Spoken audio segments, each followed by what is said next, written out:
Next tool is marginal standing facility. क्या है बोलो?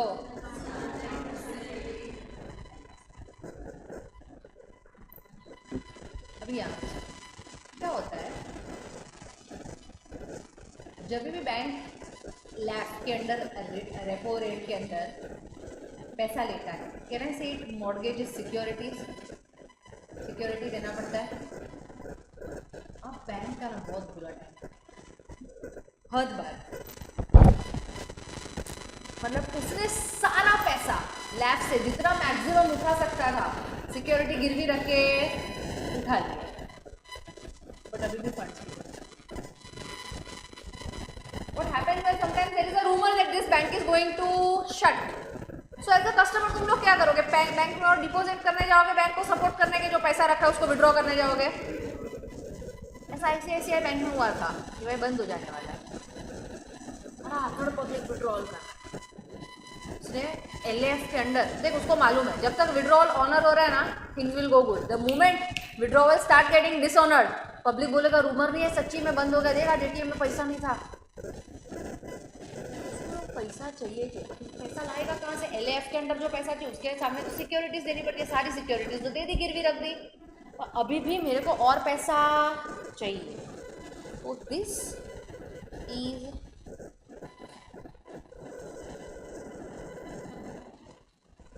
Is additional discount window. क्या है?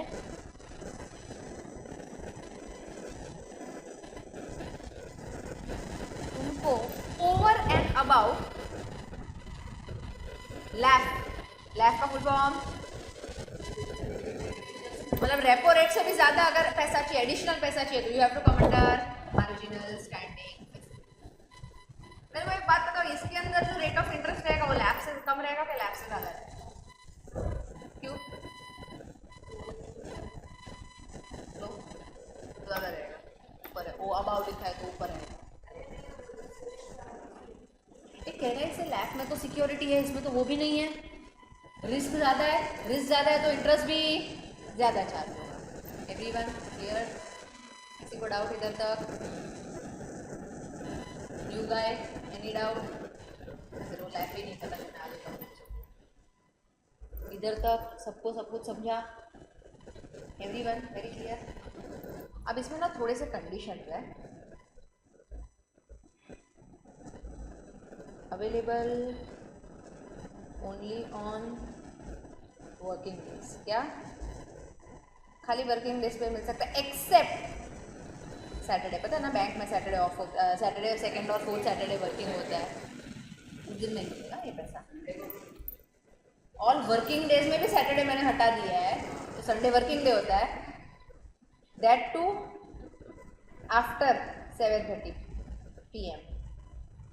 दिन ढल जाने के बाद अगर कुछ पैसा बचा रहेगा एक्स्ट्रा तो हम आपको सहायता करेंगे।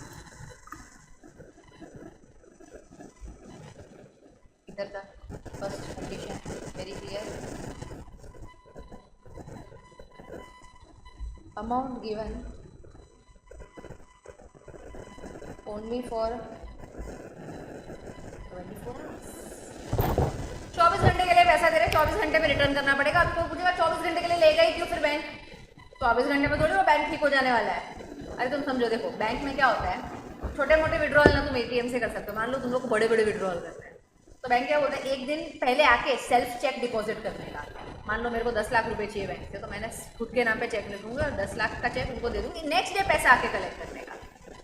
तो एज अ बैंक मुझे मालूम है कि 50 लोगों ने आज, एक ने 5 लाख 10 लाख इतना सबमिट किया जो कल मुझे ऑनर करना है, तो बैंक की थोड़ी बहुत इन्वेस्टमेंट भी पड़ी रहेगी शेयर में।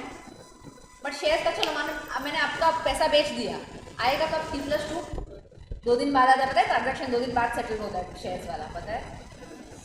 मैंने आज शेयर्स बेचा ना बेटा, तो इमीडिएटली मेरे अकाउंट में पैसा नहीं आता है, T+2 करके होता है, मतलब ट्रांजैक्शन जिस दिन हो उसके बाद 2 दिन और लगेगा।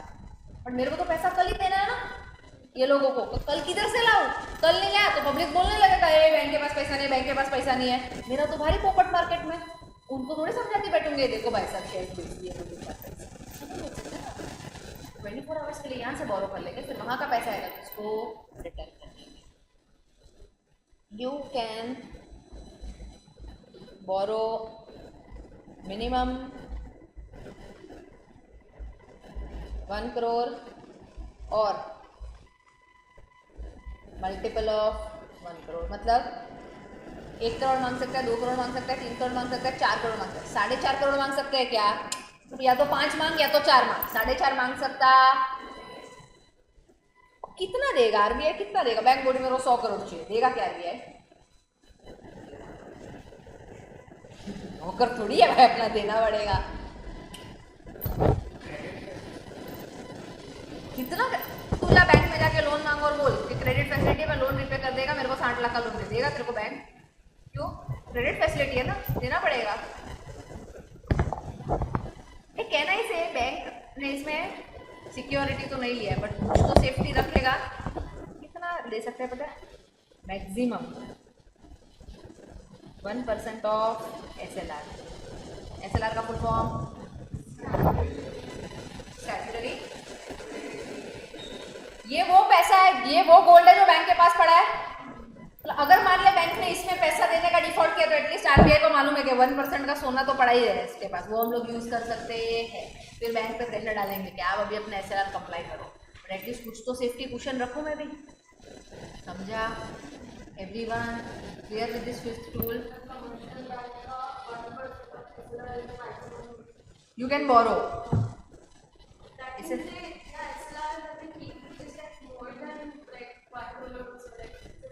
एसएलआर तो बहुत ज्यादा होते हैं. मेरे जितने भी डिपॉजिट्स है बैंक में, तो 1000 करोड़ के डिपॉजिट हो गए, उसका 6.5% कितना बड़ा अमाउंट हुआ? 70-80 करोड़ होगा, उसका 1% 7-8 करोड़. समझा? Everyone very clear? अभी मेरे को बताओ, तो अपन वो डायग्राम खेलते हैं. क्यों नहीं हो रहा है यार?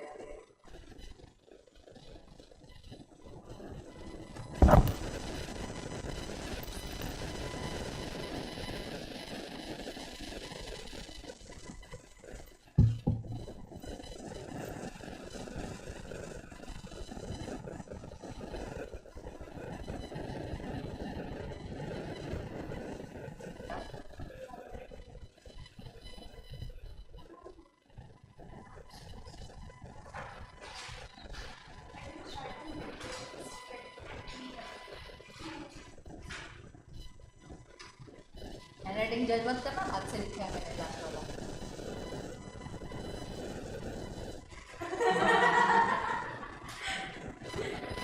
ठीक है सर.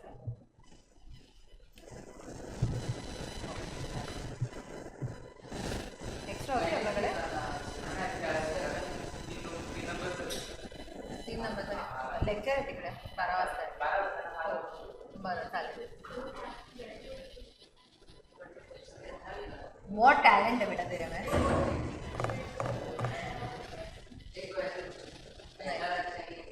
क्या?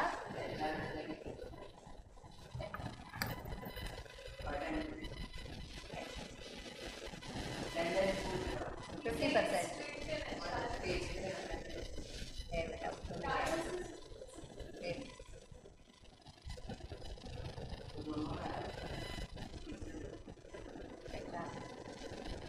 ज़्यादा पॉइंट सी की सारी पब्लिक एचआर में एडमिशन लीजिए 12th के बाद.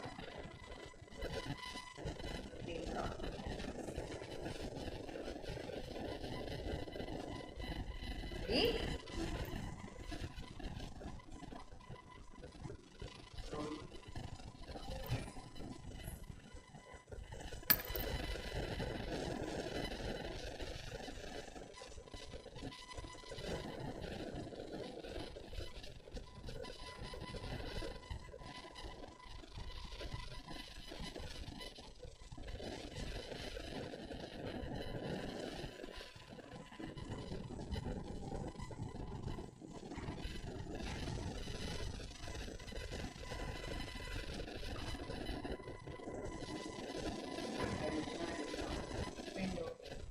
Over and above that.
Can ask this amount, this is the time of work 11 to 7:30 PM, बस इतने आधे घंटे में मिलेगा every day except Saturday. All working days में संडे आता नहीं, ठीक है बेटा।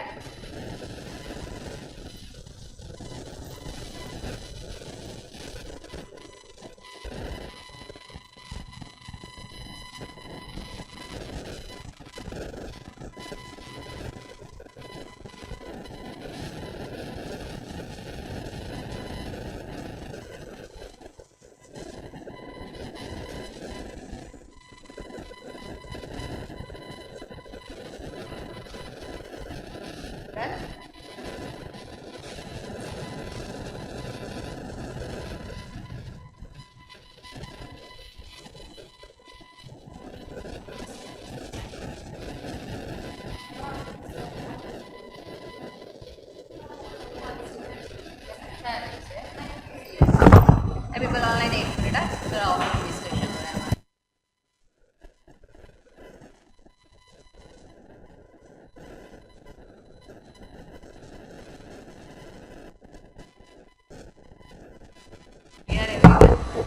हाँ बोलो क्या है?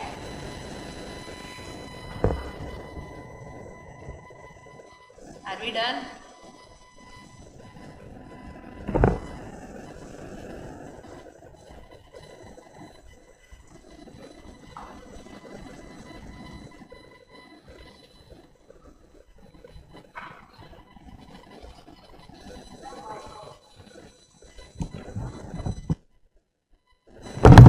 माइक ऑन में बोल नहीं रही है।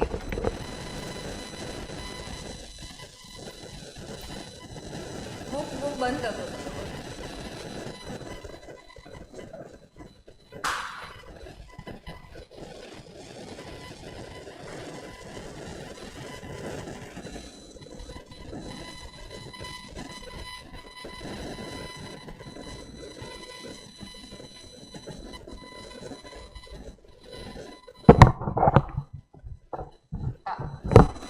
People on Zoom audible?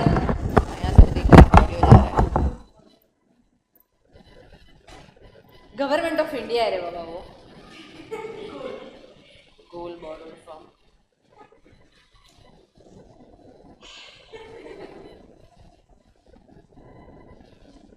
अभी तुम्हारी बुक में ना MSS market stabilisation scheme as a tool खाली इतना ही दिया है कि government of India borrows additional fund from RBI and issues treasury bills. कि government of India bill issue करता है। क्यों करता है, किसके लिए करता है, पर्पस क्या है, ऐसा कुछ बोला बुक में इतना दिया। MCQ में भी इतना ही आता है। तो तुमको चलेगा कि तुमको स्टोरी जानना है? जानना है, पैसा दिया ऐसे कैसे नहीं जानेंगे। स्टोरी का पैसा नहीं है, फ्री का स्टोरी है। मुझे तो ये पढ़ाने के लिए बोला था, ये तो मैंने पढ़ा दिया है, लिखा भी दिया है for a change. Now understand what happened. तुमने 12th स्टैंडर्ड के तुम्हारे ना इकोनॉमिक्स में पढ़ा रहता LPG, लिबरलाइजेशन, प्राइवेटाइजेशन, ग्लोबलाइजेशन, ऐसा याद है? LPG आई थिंक 11th के OCM में भी था LPG। LPG model in India came in 1991. It was a very historic reformation for the country। ऐसा तब तक ऐसा कुछ था नहीं कि ग्लोबली हम लोग ट्रेड कर सकते हैं, नहीं, बहुत बड़ी बात थी। क्या हुआ था ना उससे पहले, ठीक उससे पहले कंट्री ऐसा एकदम कर्जे में के कगार पे आ गया था टू दैट एक्सटेंट। अब मेरे को बताओ, तुम लोग को पता है ऐसा गोल्ड गिरवी रखने का बैंक में फैसिलिटी रहता है, तो आप लोग गोल्ड गिरवी रख के पैसा ले सकते हो। मॉर्गेज गिरवी रख के पैसा ले सकते हो। अगर तुम्हारे घर वालों ने सोना गिरवी रख के पैसा उधारी लिया है, तो तुम ये बात मैं बोलूँ जाके सबको बताओगे कि हम लोग ने उधारी रखा है, उधारी रखा है, उधारी रखा है, सबको बताओगे? कहना इससे बहुत शर्मनाक बात होती है, शर्म आती है हमें बोलने में कि भाई सोना गिरवी रख के पैसा लिया, इतनी इमरजेंसी, इतनी खराब हालत चल रही है। इंडिया के पास ऐसी नौबत आ गई थी कि गोल्ड गिरवी रख के पैसा लेना पड़ेगा अभी, क्योंकि क्रेडिबिलिटी जीरो हो गई है market. And that's where doctor Manmohan Singh came with this LPG model, opened up the trade doors, export import एकदम heavily start हो गया, and we just came out of all the debt and people were very impressed।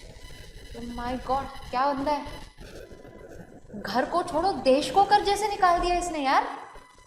और उसकी fan following 14, he was not a prime minister, he was a finance minister at that point of time. फिर 2004 में ना Congress party election में खड़ा था,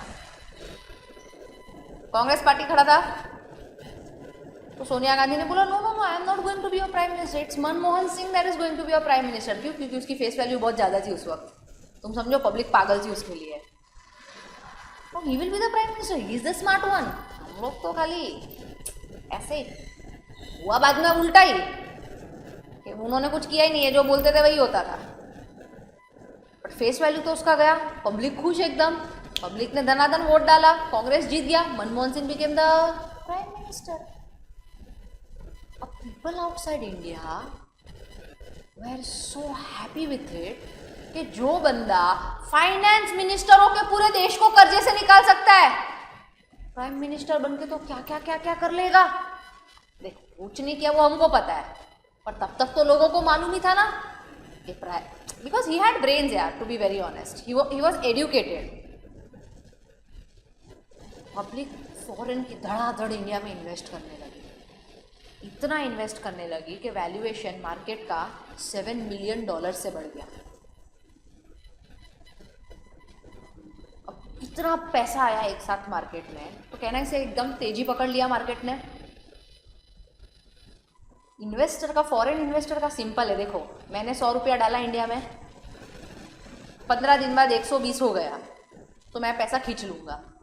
15-20 दिन में कमा लिया ना, 20 दिन का या मैक्सिमम चल 1.5 महीने के लिए पैसा रखा, 100 का 150 रुपये हो गया। 1.5 महीने में तो 100 का 150 कहीं पे नहीं होगा, तो मैं तुरंत पैसा खींच लूंगा। तो इसको तो इसको मालूम है कि आज पैसा डाला है तो मार्केट अच्छा जा रहा है, निफ्टी बढ़ रहा है, लेकिन एक साथ ये $7 बिलियन ये लोग खींच भी लेंगे। इनफैक्ट 7 से ज्यादा खींचेंगे, क्योंकि 7 तो इन्वेस्ट किया था, इन्वेस्टमेंट थोड़ा बढ़ेगा ना, उसके बाद खींच लेंगे, सीधा मार्केट क्रैश, सबका इन्वेस्टमेंट एकदम खराब, पोर्टफोलियो पूरा लाल, भाई हालत बहुत खराब हो जाएगा। उन्होंने क्या किया था तभी ना, बॉन्ड्स इशू किए थे, ट्रेजरी बिल्स इशू किए थे, which were giving returns of as good as 8.75%। तुमको समझ में आता है 8.75% is a very good rate of interest, and that too in a safe asset. ऐसा नहीं है कि 8.75 के लिए मैंने मार्केट में रिस्की शेयर्स में पैसा डाला, गवर्नमेंट को पैसा दिया है। तो इससे क्या हुआ, पब्लिक ने फटाफट इन्वेस्ट करना स्टार्ट कर दिया, तो मार्केट से आधा पैसा निकल के इसमें आ गया गवर्नमेंट के पास। तो अब क्या, अगर मार्केट क्रैश भी हो गया तो काफी हद तक स्टेबल हो गया, ऐसा नहीं है कि सबका पैसा मार्केट में ही पड़ा है। उसने क्या कर दिया, थोड़ा मार्केट को बाइफरकेट कर दिया, ताकि अभी एक साथ पैसा खींचा जाए तो मार्केट इतना हिलेगा नहीं। He did everything to stabilize the market, hence this is known as market stabilization scheme. समझा everyone? अभी इधर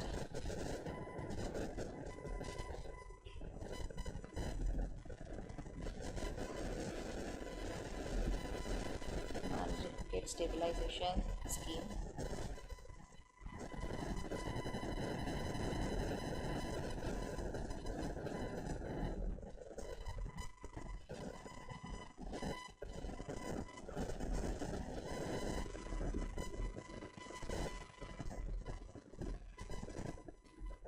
इन्फ्लेशन में मनी सप्लाई क्या करना होता है, कम। एमएसएस को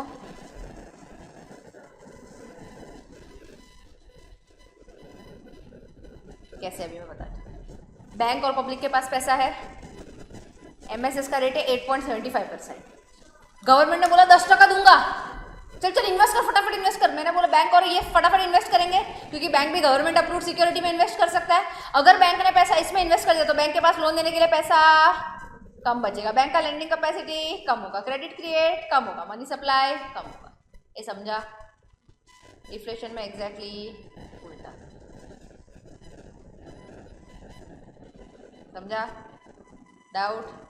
देखो मुझे एक बात बताओ, हम लोग ने लैफ में पता देखा था कि शॉर्ट टर्म के लिए पैसा बोरो कर सकते हैं सिक्योरिटी देके, मार्जिनल स्टैंडिंग फैसिलिटी में तो खाली 24 घंटे के लिए पैसा बोरो कर सकते हैं। पर बैंक को लॉन्ग टर्म फंड भी तो चाहिए रहेगा ना, आप लोगों को भी कैसा शॉर्ट टर्म फंड, मतलब कार लोन चाहिए तो चलो 1-2 साल के लिए लोन लिया, किसी को हाउस लोन भी चाहिए 20 साल का, तो ऐसे बैंक को भी तो हायर टाइम के लिए पैसा चाहिए ना, तो कौन से इसमें बोरो करेगा? लैफ में पैसा मिलता है बैंक को आरबीआई से, but for short term.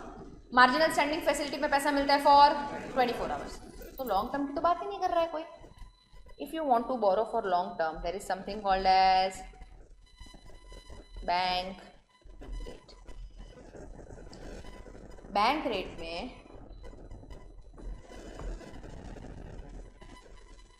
Commercial bank borrows money from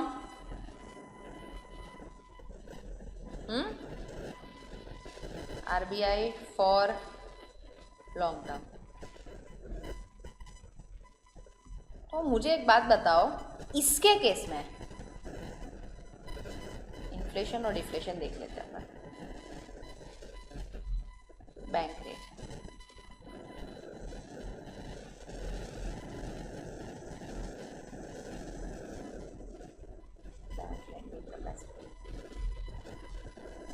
bank loan, credit create, money supply. Inflation में मनी सप्लाई को क्या करना होगा? तो बैंक रेट का क्या होगा? कौन बोला? हाँ गुड बेटा, जस्टिफाई, जेन्युइनली गुड।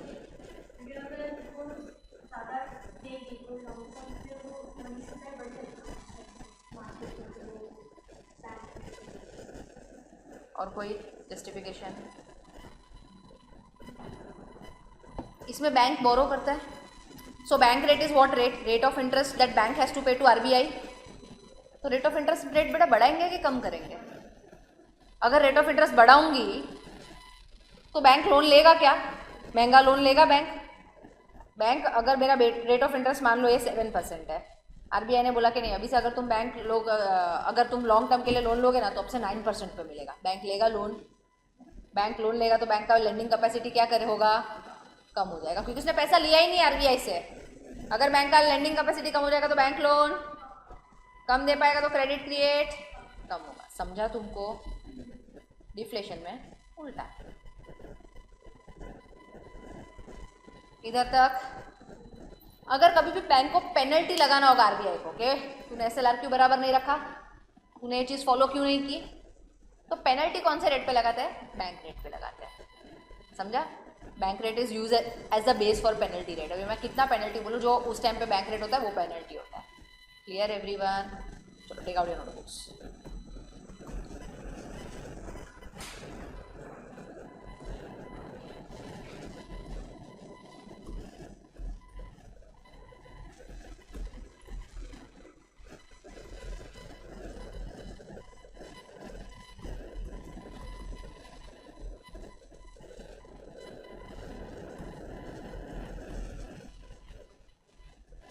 नेक्स्ट तुमने क्या लिखा है लास्ट? एमएसएफ ना, हेडिंग डालो मार्केट स्टेबलाइजेशन स्कीम।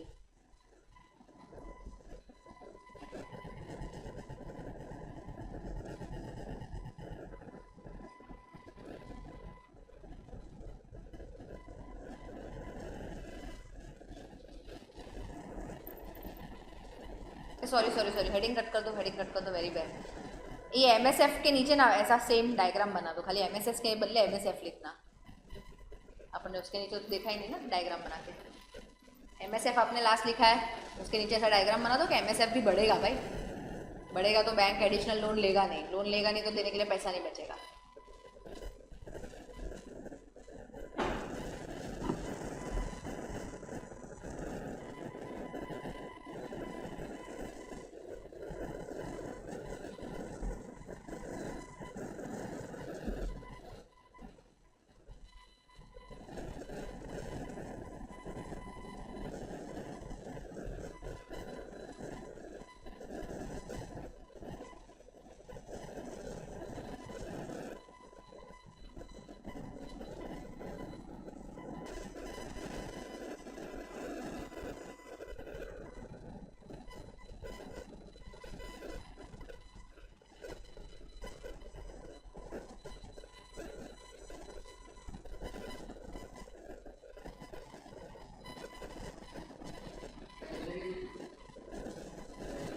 गवर्नमेंट जो बॉन्ड्स इशू करता है ना, bonds, treasury bills, these are all type of government securities. Shares नहीं होते उनके, टी बिल्स बोलते हैं उसको। नहीं नहीं, जैसा लिखा वैसा ही लिखो, एमसीक्यू में यही वर्ड्स आएंगे। एंड नोट्स में मस्ती मत करना, बहुत एमसीक्यू फ्रेंडली नोट्स है, खुद का दिमाग मत लगाना बहुत।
कॉपी बैंक रेट,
एक मस्त नीचे समरी बना दो।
शॉर्ट फॉर्म साथ साथ लिखते रहना क्योंकि एमसीक्यू में कभी कभी शॉर्ट फॉर्म होता है.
Everyone done?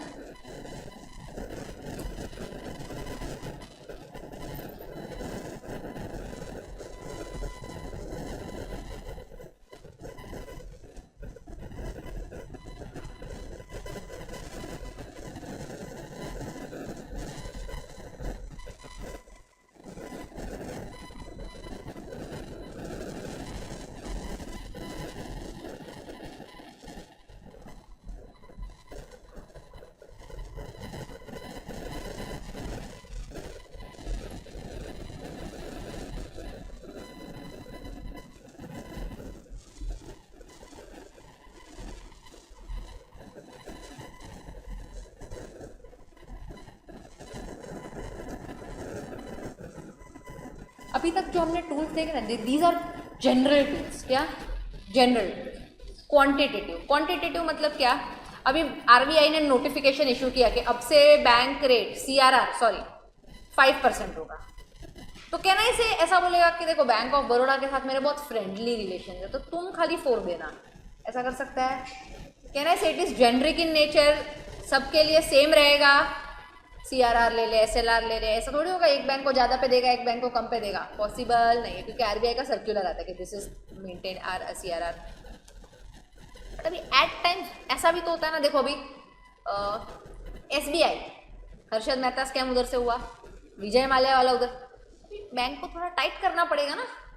क्या चालू है ये सब?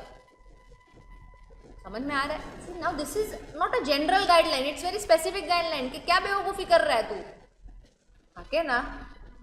सो there is something called as moral suasion. Moral suasion मतलब क्या? Using your higher authority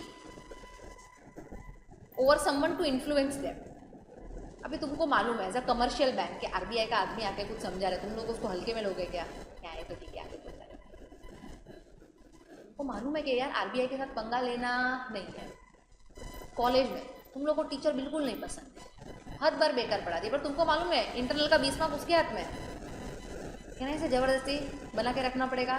hello hi कैसा का है, आके ना बना के रखना पड़ेगा कि नहीं अपने. Similarly moral suasion is RBI using its higher power to control the bank. ऐसा कोई गाइडलाइन नहीं आया है पर आरबीआई कंट्रोल कर रहा है. Then there is margin requirements. Margin requirements मतलब आरबीआई क्या बोलता है, बैंक टू बैंक अलग अलग रखते हैं कि अगर आप 100 रुपये की चीज़ मॉर्गेज पे रखते हो, गिरवी रखते हो, तो बैंक सामने 100 रुपये का लोन देता है कि नहीं, से 80 रुपये का ही देता है. 20 रुपये और मार्जिन सेफ्टी रखता है. और ये क्या बोलती है कि ना तुम 70 दो, अभी 30 रखने लगो, ज़्यादा मार्जिन रखो. ज़्यादा मार्जिन रखोगे तो लोग डिस्करेज हो जाएंगे लेने के लिए. तो क्या अभी थोड़ा इन्फ्लेशन कंट्रोल में आ जाएगा. अभी ये बैंक टू बैंक डिफरेंट होता है, इसलिए ऐसा कुछ सर्क्यूलर आता नहीं है. उसका last is selective credit control. Circular नहीं निकाल रहे लेकिन आरबीआई बोल रहा है फोन करके बैंक को कि भाई कसिनो वसिनो के बिजनेस को कम लोन दो रे बाबा, उधर मत ज़्यादा क्रेडिट दो, प्रोडक्टिव सेक्टर को दो, तू इसको मत दो. बट ये ऐसा लीगली बोल सकता है क्या कि कसिनो तेरे को लोन नहीं मिलेगा, पेपर पे लिख के देते हैं.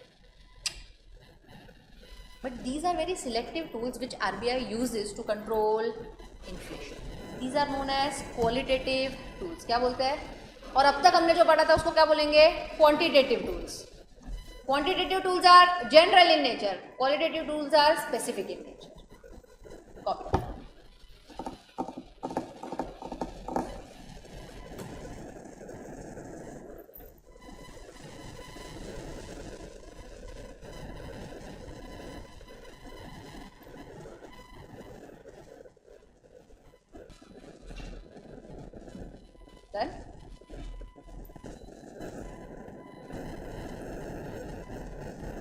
फर्स्ट पार्ट हमने क्या किया था,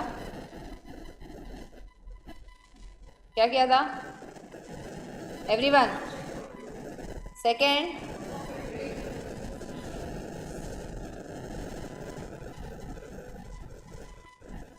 तो ये पार्ट हमारा हो गया और ये पार्ट भी।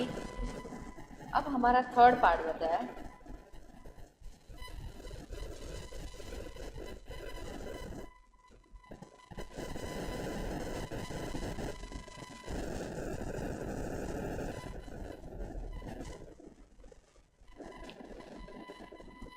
क्या है? Channels of monetary transmission policy. तो मॉनेटरी ट्रांसमिशन पॉलिसी के अंदर 4 चैनल्स हैं, savings and investment channel, second cash flow channel, third quantum of asset price channel, और फोर्थ एक्सचेंज रेट चैनल।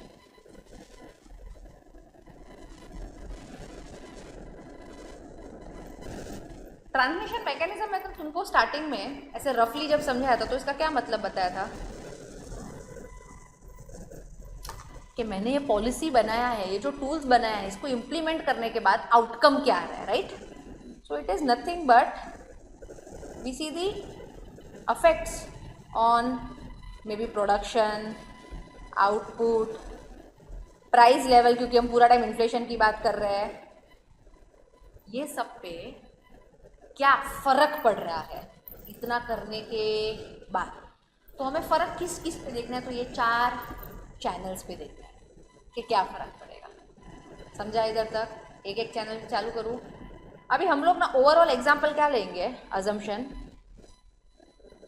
देखो हम लोग को पता है इन्फ्लेशन डिफ्लेशन में देखा था, डिफ्लेशन हमेशा इन्फ्लेशन का उल्टा होता है, तो वैसे हम लोग इसमें एक केस सिनेरियो रहेंगे, दूसरे में हमेशा उल्टा होगा कि rate of interest is lowered, is come कर दिया आरबीआई ने रेट ऑफ इंटरेस्ट। तो सबसे पहला चैनल कौन सा था, किसी को याद होगा तो? एंड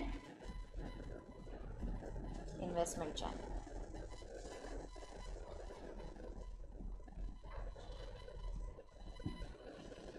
अभी अपना इकोनॉमिक्स आता है कि नहीं आता है, अभी थोड़ा कॉमन सेंस से जाता है।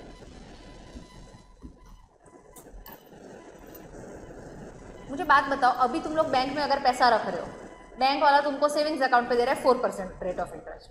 अब बैंक ने बोला कि भाई रेट ऑफ इंटरेस्ट तो कम हो गया है, अब से 2% मिलेगा, तुम लोग रखोगे कि नहीं रखोगे बैंक में? कैनिल, क्या नाम है तेरा? कैनिल, तेरे को कुछ भी समझ रहा है? कल तेरे लेक्चर में ही नहीं आया था तू। अच्छा कैनिल, मेरे को बता, अगर रेट ऑफ इंटरेस्ट कम हो गया तो बैंक में पैसा और रखेगा कि कम रखेगा? से कम रखेगा वो पैसा।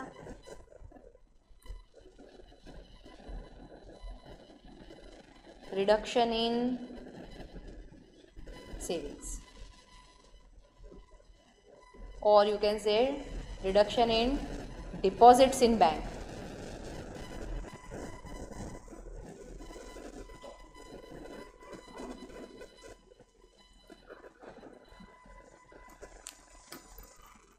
Reduction in deposits in bank. अभी तुम पहले पैसा बैंक में सेव करते थे, अभी सेव नहीं कर रहे हो, तो क्या करोगे वो पैसे का? इन्वेस्ट करोगे। जनरल ह्यूमन टेंडेंसी बोलो, खर्च जाएंगे, खर्चा हो जाएगा भाई। इंक्रीज्ड स्पेंडिंग, खर्चा। हम लोग को नहीं पैसा बचाने, हम लोग ना सैलरी जब भी आता ना, and it is not you people, it is for adults like us. तो for example salary of 1 lakh rupees is credited in my account. फिर अगर मैंने इसका कुछ नहीं किया ना, मैं केपेबल हूँ मंथ के एंड तक पूरा 1 लाख खर्चा करने के लिए। तो ऑल माई फ्रेंड्स, हम लोग ने क्या डाला है, जिस दिन सैलरी आया ना, बैंक को इंस्ट्रक्शन है कि 10,000 एफडी में डाल देना, आरडी में डाल देना, 25,000 का एफडी कर देना, 30,000 म्यूचुअल फंड में डाल देना। तो बैंक पहले ही दिन नहीं करके 50-60,000 काट लेता है। तो मेरे पास बचता क्या है? 40। वो 40 में खर्चा करती रहती है। But I have the capacity कि अगर वो 40 बैंक में नहीं गया ना तो मैं खर्चा करूंगी। खर्चे में तो क्या है भाई, सब अच्छा लगता है। ज़ारा से तो सब खरीद रहे हैं, मैं मार्क एंड स्पेंसर से खरीदूंगी, मैं H&M की शॉप से ही खरीदूंगी, मैं टॉमी हिलफिगर से ही खरीदूंगी। खर्चा करना किसको नहीं अच्छा लगता है? सबको अच्छा लगता है। तो अगर आप बैंक में नहीं रख रहे हो तो आप खर्चा ही करने वाले हो। On the other hand investments का क्या होगा? रेट ऑफ इंटरेस्ट कम हो गया तो चल बैंक में तो तू पैसा बचा नहीं रहा। इन्वेस्टमेंट, सब लोग इन्वेस्टमेंट में क्या सोचते हैं कि एफडी करेंगे अपन इन्वेस्ट, एफडी पे रेट ऑफ इंटरेस्ट कम होगा क्योंकि बैंक ने तो रेट ऑफ इंटरेस्ट कट किया है तो इन्वेस्टमेंट कम होगा। FD is not an investment. Firstly understand what an investment is. घर खरीदा मैंने, कहना इसे अगर रेट ऑफ इंटरेस्ट कम हुआ है तो घर पे भी घर की लोन सस्ती मिलेगी। ऐसा नहीं हो सकता कि खाली सेविंग्स पे रेट ऑफ इंटरेस्ट कम हुआ है, होम लोन पे अभी भी 10% है। अगर रेट ऑफ इंटरेस्ट कट हुआ है ना तो हर जगह कट होता है। तो कह रहे हैं अभी रेट ऑफ इंटरेस्ट लोन सस्ता मिलने लगा, होम लोन सस्ता मिलने लगा तो लोग और होम लोन लेना प्रीफर करेंगे।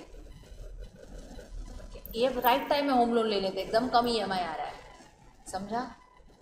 सेकेंड, बिजनेसमैन को एक नया प्रोजेक्ट चालू करना था जिसके लिए उसको 1 करोड़ का लोन चाहिए। अभी 1 करोड़ का लोन बैंक दे रहा था उसको 9% पे, तो 9% 1 करोड़ पे, इतना तो मैं इंटरेस्ट पे करूँगा। इतना तो मेरा यार रेवेन्यू भी नहीं हो रहा है, या तो उतना ही हो रहा है तो 0 प्रॉफिट आ रहा है मेरे को। वो 1 CR पे कहने से 9% इंटरेस्ट पे करेगा, कितना आएगा एनीवन? 9 लाख मंथली। मेरा ऐसा 9 लाख का कुछ EMI जैसा आ रहा है, ठीक है। 9 लाख का मेरा EMI आ रहा है और मेरा वो प्रोजेक्ट से रेवेन्यू आ रहा है 10 लाख रुपया। कहना है मेरे को पूरे साल का 1 लाख का प्रॉफिट हो रहा है। अब मैं सोच रही हूँ इतना मेहनत करके प्रॉफिट कितना हो रहा है? 1 lakh. Rate of interest cut हो गया तो अभी ये 1 करोड़ का लोन मुझे मिला है 7.75% पे। तो अभी मेरे को इंटरेस्ट कितना देना पड़ेगा? 775। हाँ ना, कहना इसे now I am encourage to do the business. कि अभी सेम मेहनत करना पड़ेगा मेरे को जितना पहले करना पड़ता था, लेकिन प्रॉफिट ज्यादा आएगा। तो बिजनेसमैन भी वो प्लांट एंड मशीनरी रहते हैं, उसका जो कैपिटल इन्वेस्टमेंट रहता है ना वो ज्यादा करेगा, तो सेविंग्स कम होगा और इन्वेस्टमेंट बढ़ेगा। सबको सब कुछ समझा? Everyone very clear till here? ये ना फर्स्ट चैनल लिखना चालू करते हैं। वो मैंने MCQ वाला नोट्स बनाया, मैं लिख लेती हूँ, तुम लोग भी लिखो मेरे साथ। लिखो चालू करो लिखना। पहले तो चैनल्स ऑफ मॉनिटरी ट्रांसमिशन का भी मस्त MCQ वाला।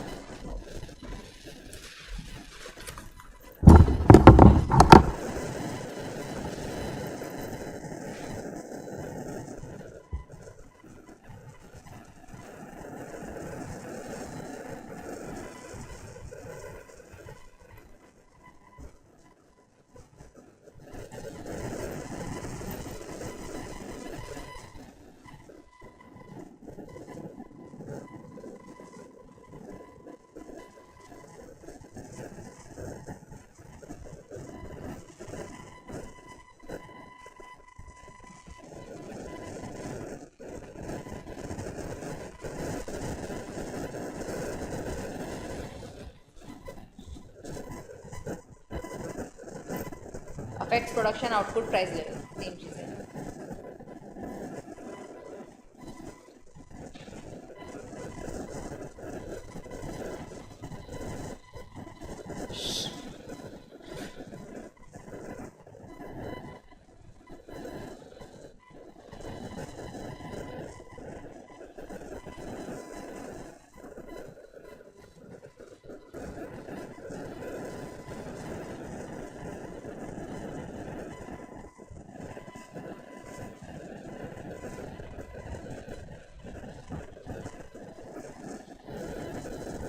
ये ऑरेंज वाला कॉपी हो गया, करो फटाफट।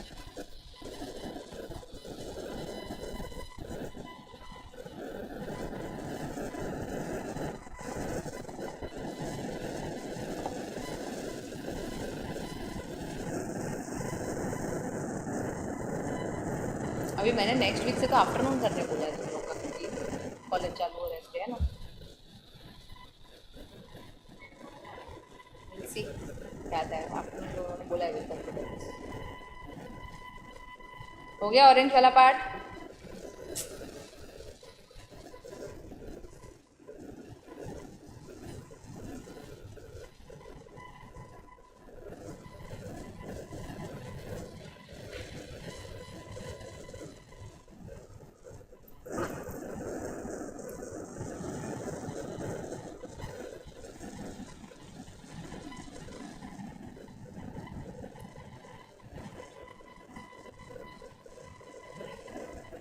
क्या चिड़िया है कि कुछ आवाज़ आ रही है?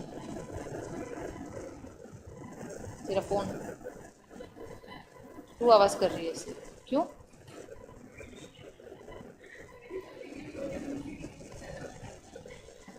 क्या क्लास के बीच में ऐसा आवाज़ करने का सूझा?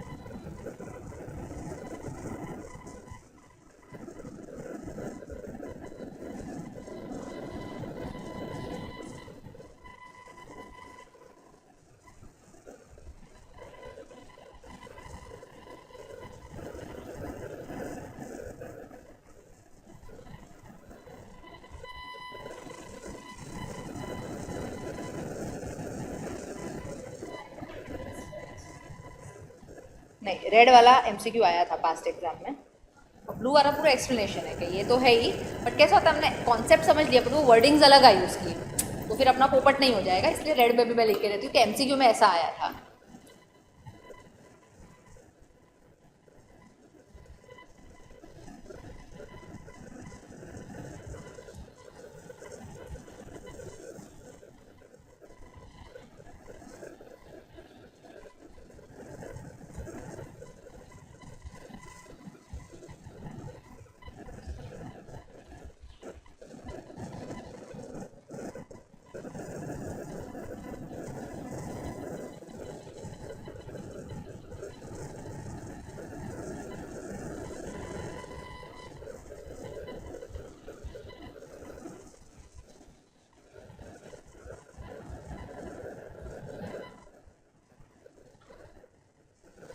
दिख रहा है तुम लोग को? सेविंग्स और इन्वेस्टमेंट वो वाला हेडिंग कॉपी कर लिया ना तुमने?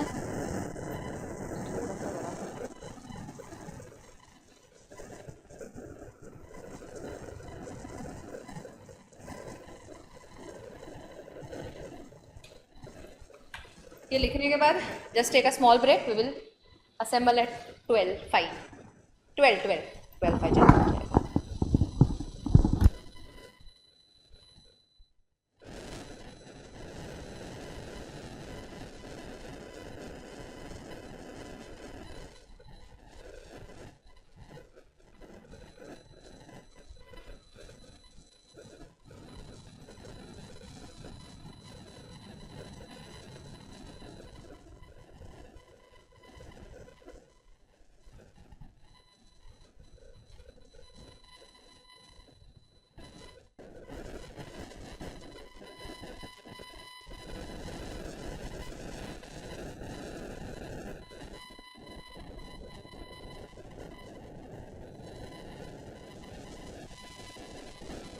नहीं नहीं, पीपल ऑनलाइन वो ना हमारा 1 मिनट में जल्दी आ गई ना ब्रेक पे, तो लोग ने प्रोटेस्ट किया है, तो 1 मिनट के बाद ही मैं बोलना, और माइक 2 मिनट के बाद मैं बोलना चालू। भाई मैं 12:03 को चालू करूंगी बस।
चलो माता शांत, आप अपनी बातें थोड़ी कंट्रोल करने की कोशिश कीजिए। इतनी सारी लाती कहाँ से, मेरे को तो यही नहीं समझता। चलो, second channel is cash flow channel. हम लोग ने क्या अजम्पशन लिया कि इंटरेस्ट रेट हैज रिड्यूस्ड। अभी कैश फ्लो चैनल में हमने अजम्पशन लिया कि interest rate has reduce. Current practical मैंने तुमको कल ही बोला था कि आरबीआई ने रेपो रेट कट किया बैक टू बैक 2 बार। तो उसके कारण पहला इम्पैक्ट क्या आया, क्या ना, इससे मेरा जो होम लोन अब तक मैं 8% पे भर रही थी, अभी वो 7.5 हो गया। 7.5 हो गया तो मान लो 7.5 पे मेरा कुछ 1.5 लाख रुपये आता है पर मंथ, बट अभी वो कम हो गया तो रिवाइज होके 138 ही आता है EMI। कहने से मैं EMI is reduced, monthly instalment कम हुआ है मेरा। अब जो पहले खर्चा होना चाहिए था अब वो हो रहा नहीं है। कहने से मैं गोवा का ट्रिप बुक करूंगी 100%।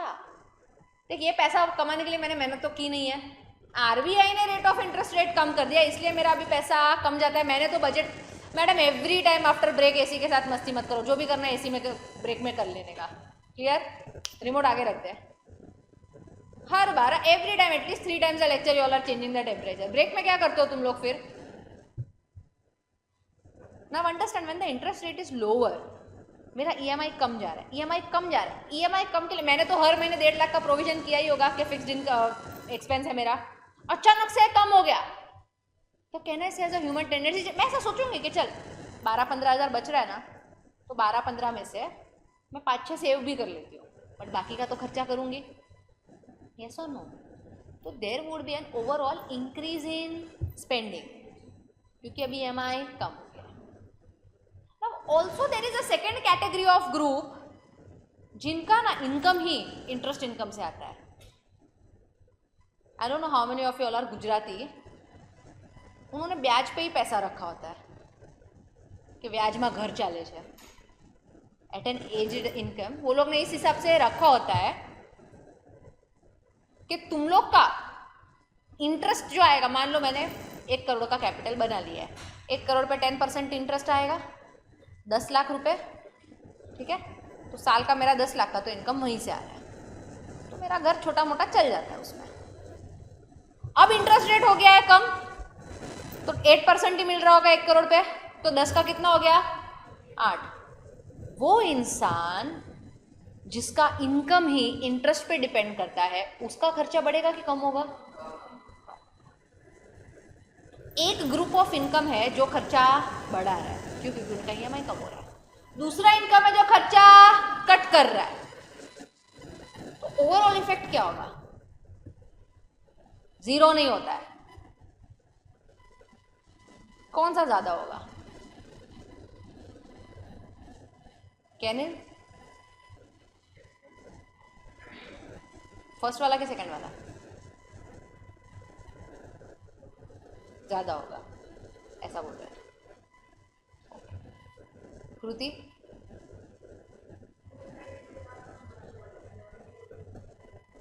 वेरी नाइस बेटा, पर कौन से साइड मेजोरिटी वही सोचना होगा ना। The answer is first. Second income तुम समझो, सेकेंड ग्रुप जो रहेगा कि खाली ब्याज पे घर चल रहा है, वो कितने कम लोग हो गए यार। अगर सबका घर ब्याज पे ही चलता तो लोग कमाने क्यों जाते हैं? It is very less of people, aged people, and India is more of youth country. EMI वाले लोग ज़्यादा मिलेंगे, सैलरी करने वाले ज़्यादा मिलते हैं ना, ईएमआई वाले लोग। तो first effect will always be larger than second effect. इधर तक समझा?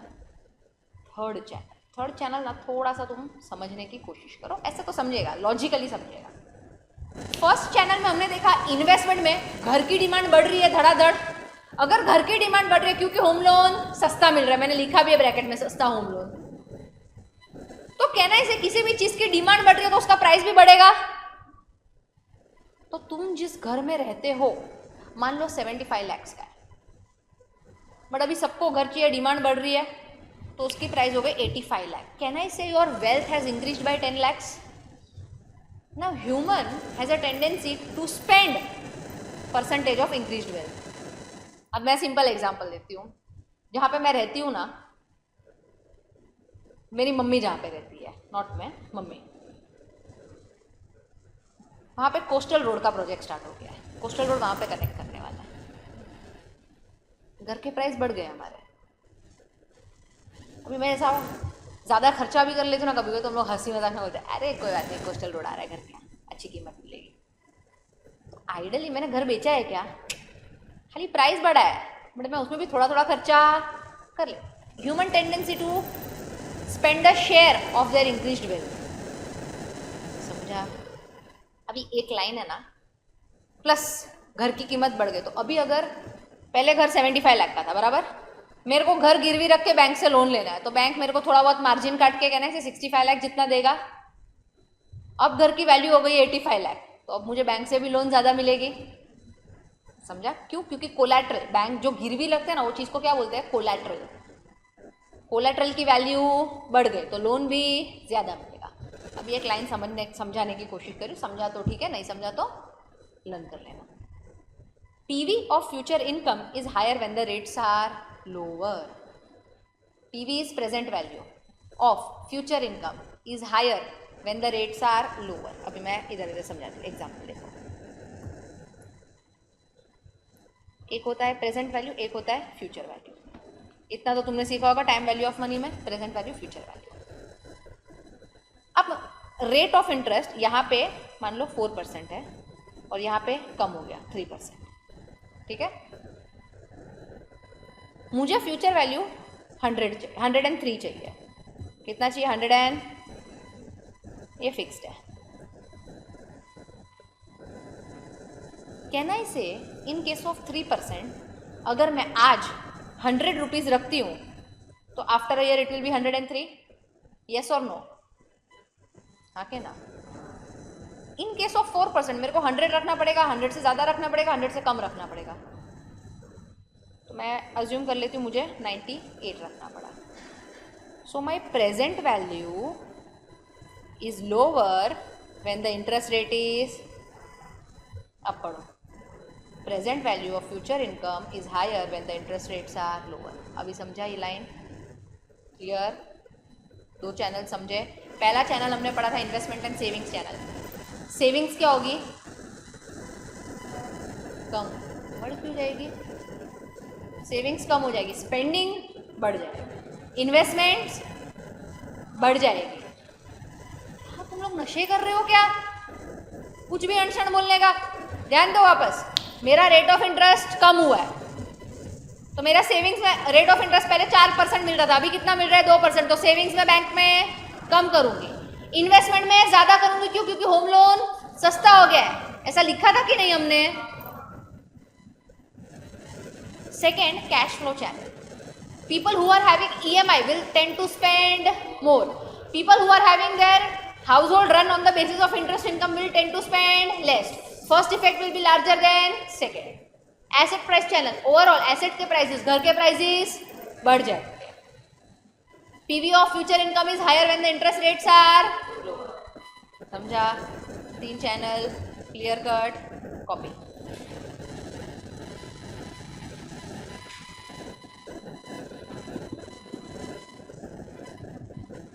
ठंडी लग रही है, इधर आके बैठ जा, बेंच चेंज कर लो, एसी चेंज नहीं होगा। हाँ तो आगे आ जा, नहीं लगेगी, यहाँ पे नहीं लगेगी।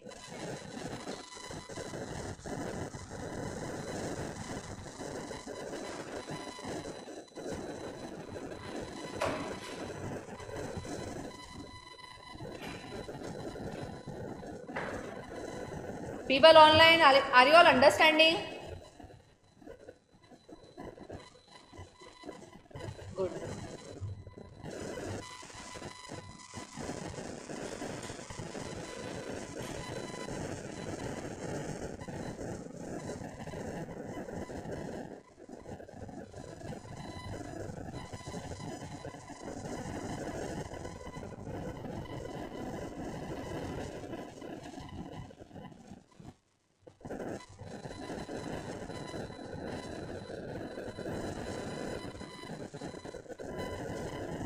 Second point का start है, reduces income from deposit.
Third वाला लिख रहे हो ना?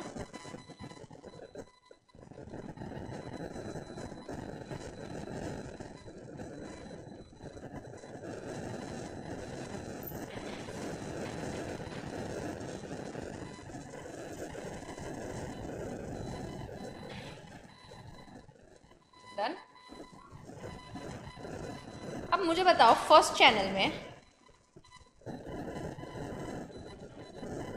इन्वेस्टमेंट्स बढ़ गया,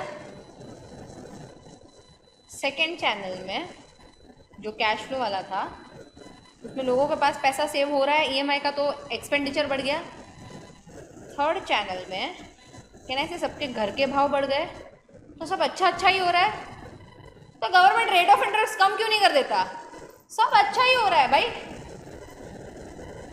घर का प्राइस बढ़ना अच्छी बात होती है आपके, आपका ईएमआई बचना अच्छी बात है, तो प्रॉब्लम क्या है कम करने में?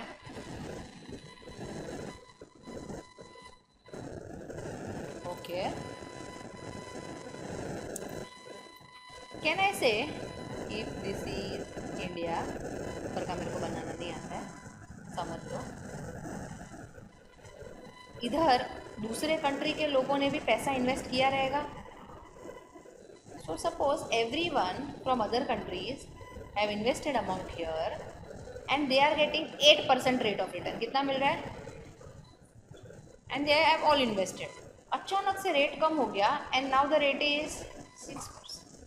Can I say they will shift their funds from India to some other country जहाँ पे एटलीस्ट 8% मिल रहा होगा उनको?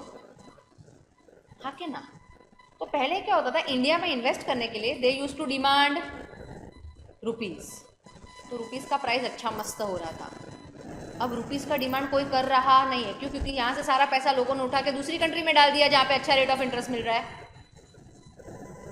तो क्या होगा, डॉलर रुपी का रेशियो खराब हो गया, exchange rate will fall. Exchange rate fall होगा तो इंपोर्ट अभी हम जो भी करेंगे सब महंगा महंगा मिलेगा। एक्सचेंज रेट फॉल होगा का क्या मतलब है, पहले $1 इज इक्वल टू 85 था, अब $1 इज इक्वल टू 89 हो गया। तुम लोग देख रहे हो तो बढ़ गया, अरे तुम देखो रुपया और घट गया डॉलर के सामने। एग्जाम कोई ये मत बोलना कि प्राइस तो बढ़ गया, आपने तो बोला एक्सचेंज रेट कम होने वाला है। भाई एक्सचेंज रेट कम ही हुआ है, पहले 85 रुपीज़ दे के $1 मिलता था, अब वो सेम डॉलर के लिए आपको 89 रुपीज़ देना पड़ रहा है। मतलब आपका करेंसी वीक हो गया है डॉलर के सामने। तो अभी अगर मैं जो भी इंपोर्ट कर रही थी, पहले मैं कितने के भाव पे दे रही थी, अब मैं कितना देना पड़ेगा? कहने से इंपोर्ट्स महंगे हो जाएंगे, इंपोर्ट्स महंगे हो जाएंगे तो सारी चीज़ें महंगी, क्योंकि सबसे पहला तो अपन तेल ही इंपोर्ट कर रहे हैं, इन्फ्लेशन बढ़ जाएगा। खाली एक थोड़ा फायदा क्या होगा, एक्सपोर्टर्स को मजा आ जाएगा। एक्सपोर्टर को मान लो पहले $1 लाख उसने बिल चुकाया, एक्सपोर्टर यूएस, एक्सपोर्टर का क्या काम है, यहाँ से माल यूएस भेजना, यूएस वाले ने उसको पैसा दिया, कितना पैसा दिया? $1 लाख। पहले वो $1 लाख बैंक में लेके जाएगा तो बैंक क्या देता था? इंटू 85। अब बैंक क्या देगा? एक्सपोर्टर को जरा मजा है, बाकी तो हर जगह ओवरऑल वर्ल्ड वाइड कहाँ होता है प्रॉब्लम, इसे डायरेक्टली रेट कट कर सकते नहीं। I told you that yesterday only, everything is very linked and connected to each other. एक चीज काटने जाते हैं ना दूसरी बढ़ जाती है, and hence macro economic problems take time to solve. समझा एवरीवन? पीपल ऑनलाइन, तुम लोग को समझा कि डायरेक्ट इंटरेस्ट रेट कट क्यों नहीं कर सकते? चलो अभी एक्सचेंज रेट चैनल जो भी अपन ने सीखा है थोड़ा लिख लेते हैं अच्छे से। चलो चलो चालू करो।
खाली ब्लू वाला पार्ट ही कॉपी करना।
Done everyone. अभी एक लास्ट पार्ट छोटा सा क्यूट सा थोड़ा इंफॉर्मेटिव पार्ट है, फैक्ट्स है कि आरबीआई एक्ट कब अमेंड हुआ था, मॉनेटरी पॉलिसी कमेटी बना था। So first point they have written is RBI act was amended on June 27, 2000। हाँ ये डेयरिंग सही है, क्लास के बीच में खोल के टिश्यू बेचता हूँ।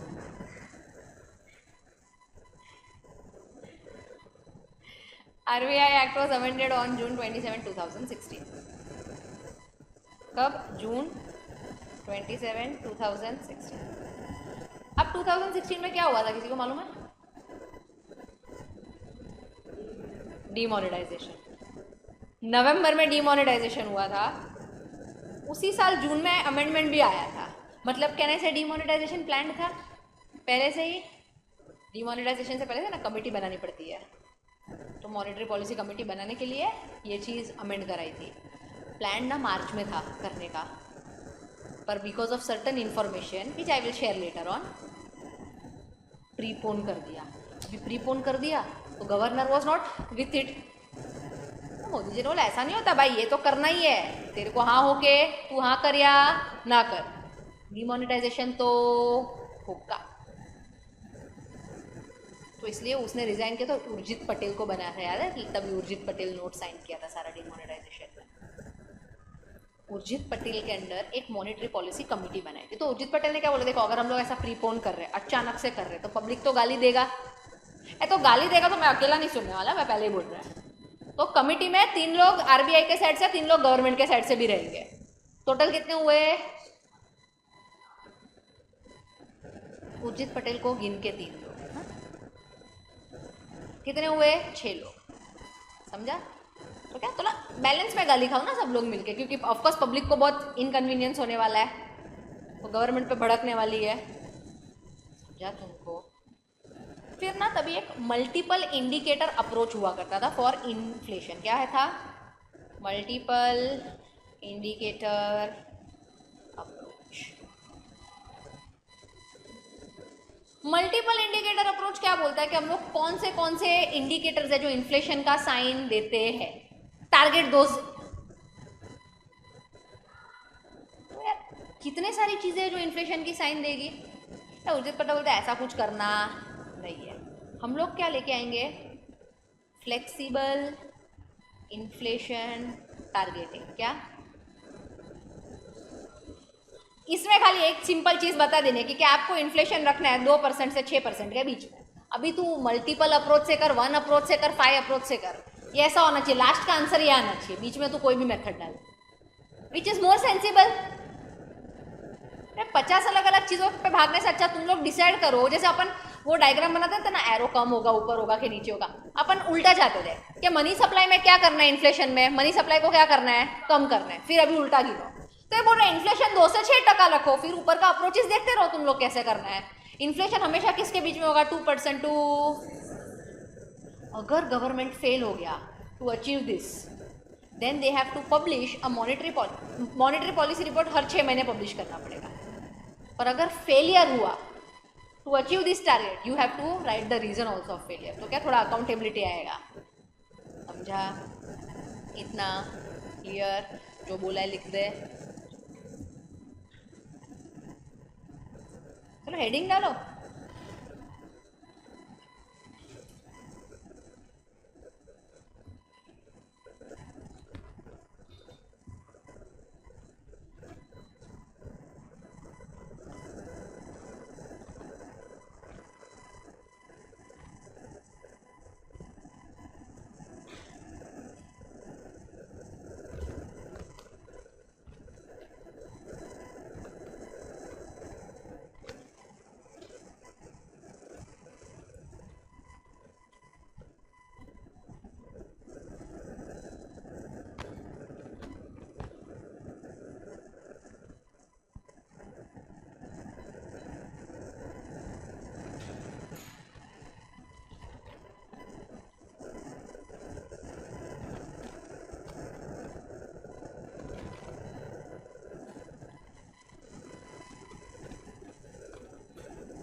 डन?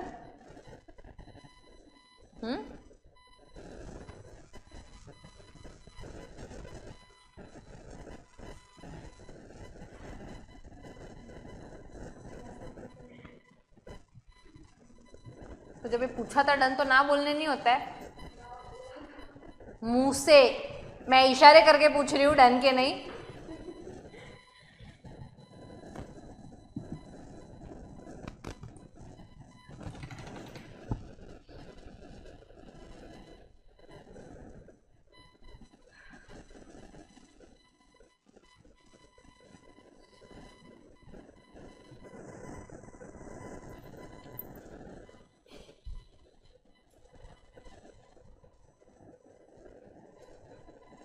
हुआ मैडम?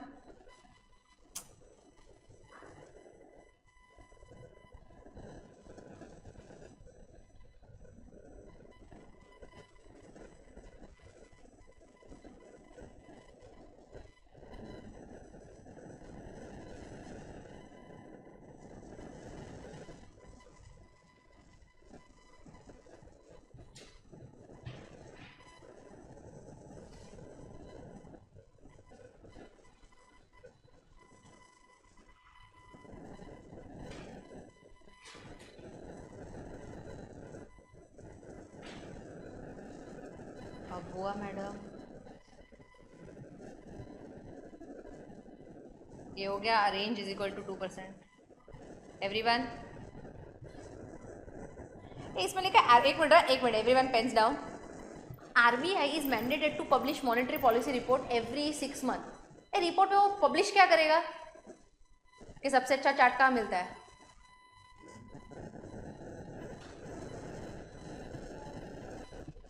क्या अच्छा क्या क्या हम लोग कहाँ से ऑर्डर करना है? क्या पब्लिश करेगा? सोर्सेज ऑफ कहाँ से इन्फ्लेशन हो रहा है और फोरकास्ट ऑफ इन्फ्लेशन, क्या आगे जाके महंगाई आने वाली है, क्या मंदी आने वाली है। और मैंने इधर एक चीज़ लिखी है consumer price index. Consumer price index समझता है तुमको? स्टैटिस्टिक्स इन्फ्लेशन मेजर कैसे करते हैं? 2 to 6% किसका? Consumer price index is they take a basket of goods. वो गुड्स कौन से होते हैं? जो डेली घर में आइटम्स यूज होती है ना, वो सब आटा चावल सब्जी फल फूल दूध, उसका प्राइस पहले कंपेयर करने का और 6 महीने बाद कंपेयर करने का, फिर परसेंटेज निकालने का। तो अभी हम लोग बोलते हैं ना, it has increase by 3%, it has increase by 4%। If it has increase by 6% you have failed to achieve the target. समझा? कंज्यूमर प्राइस इंडेक्स क्लियर इधर तक? हाँ वो वाला, हाँ समझा एवरीवन? चलो कॉपी।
क्या हुआ?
डन। टेक्स्ट बुक के पीछे के एमसीक्यू सॉल्व करना स्टार्ट करो। टेक्स्ट बुक में कोई मार्किंग नहीं करेगा, तो कैसे करना है मैम? इधर तुम्हारा जहाँ पे आंसर खत्म हुआ ना, वहाँ पे लिखना है text book MCQs. You have to start solving from I think 35, 36, 37, 38, 39, 40, 41, 42, 43, 44, 45, 46, 47. Start solving. ऐसे तुमको अपने उसमें लिखना है नोटबुक में and you have to solve it there. No marking on textbook for MCQs. चालू करो। हाँ, you have to write the option number ऐसा A, B, C, D, E, F, G जो आएगा सामने।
करो अभी सॉल्व अपना दिमाग लगा के, मैं डिस्कस करूँगी।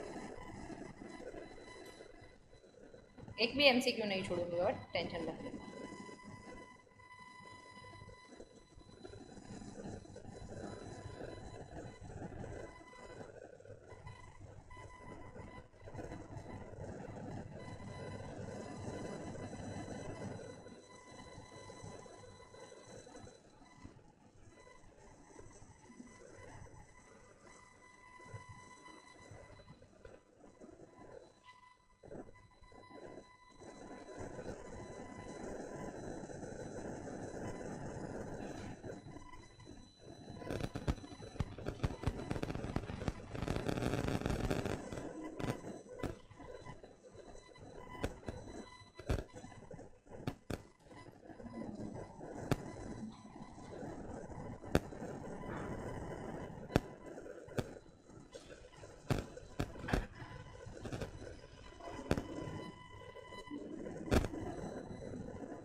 Guys, finish solving this.